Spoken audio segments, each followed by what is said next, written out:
speaking of modern day, the dude who I went, wow, this morning when I was watching the film, Marcus Harris. Yes, please. This is a fun football player to watch. Again, modern day.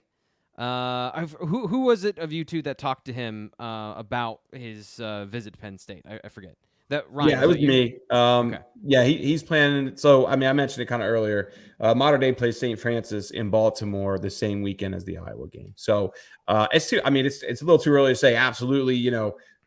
Player X and player Y and player Z are going to be there, but Marcus is hopeful and planning to be there. Yeah, it's when a whole team comes across the country, it's kind of like everybody's in on that, right? I mean, I don't think too many guys. I mean, some guys may stay back and the team goes back, but I'm sure they have to kind of sort out some things there yet. I don't want to put all the chips in and say he's absolutely going to be here, but I mean, he's certainly hopeful and planning to be here for that. And then obviously Jordan Davison is his teammate, and that's another guy we're going to be keeping a very close eye on. But yeah, Marcus Harris. I would have him maybe as their top receiver target, but he's pretty much everybody's top receiver target. Yeah. We're talking about a top 50 player here. I mean, he's all four sites have him as a top 100 prospect. I think that says a lot. The individual numbers or whatever at this stage, but if everybody has him that high, it tells you what kind of a player he is. In my eyes, I would have Michael Thomas up there as well, the New Jersey prospect. Wrote about him this past week as well. But this is another big board with a lot of different names. You have Des Jones out in New Jersey. You have Lex Cyrus at Susquehanna here in Harrisburg. Carlton Preston's a player we talked about a little bit, goes by Juju. Lyric Samuel, Quincy Porter. I mean, Sean, I'll throw it to you, just anybody individual that you want to talk about. It's a big board. I don't have anyone right now that I'm like, okay, I think he's kind of leaning Penn State's direction, or I'm writing this guy off. I think by November, we'll have a better feel for that. Yeah, I think this is a big junior film type position, really. Like to see how these guys adjust to maybe some of them still growing into their bodies, maybe still some of them, getting faster. I look at Lyric Samuel from New York, and he's been a guy. I think he camped 3 times this year, including a team camp. It was at the mini camp, was at the Lash Bash. I think if he has the opportunity, like to make it happen, and we've got him at 6'5", he's about 6'3" plus, which is still fantastic.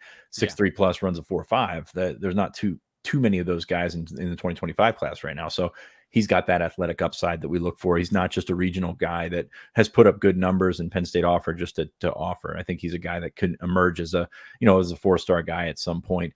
The slot guys are good, very good in the region. Like I know that those guys seem to come on the radar a little bit earlier because they've got the better body control. It's easier when you're a smaller guy to excel early in the high school game. But Des Jones from New Jersey is supposed to have been out a couple of times. You mentioned Lex Cyrus from Susquehanna Township. That's a really intriguing one to me because we both saw him at camp and he blew everybody away at camp. Fast guy, 4.3 guy, I think, at camp, state champ in it was a state or district champ in the 100. He's got legitimate speed like that you don't find very often. Not a very big guy, but most of these slot guys aren't.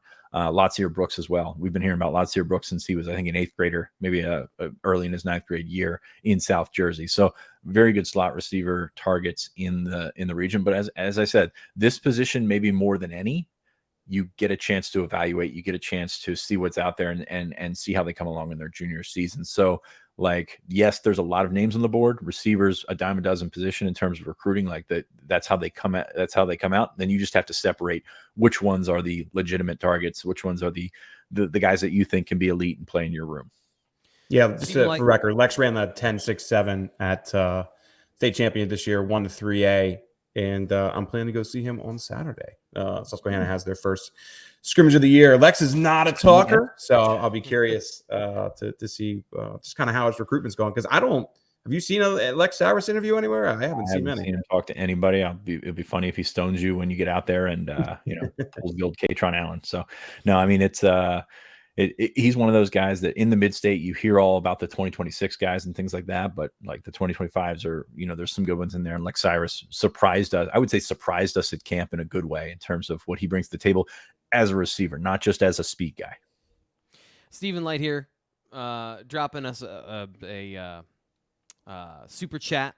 Almost forgot there for a second. As always with Steven, regular here on the show, thanks for the donation. Thanks for the kind words. Tip jar is always open if you want to drop those in, but you don't have to. We're talking to you in the chat as well. The question about receiver. I know that we just laid it out.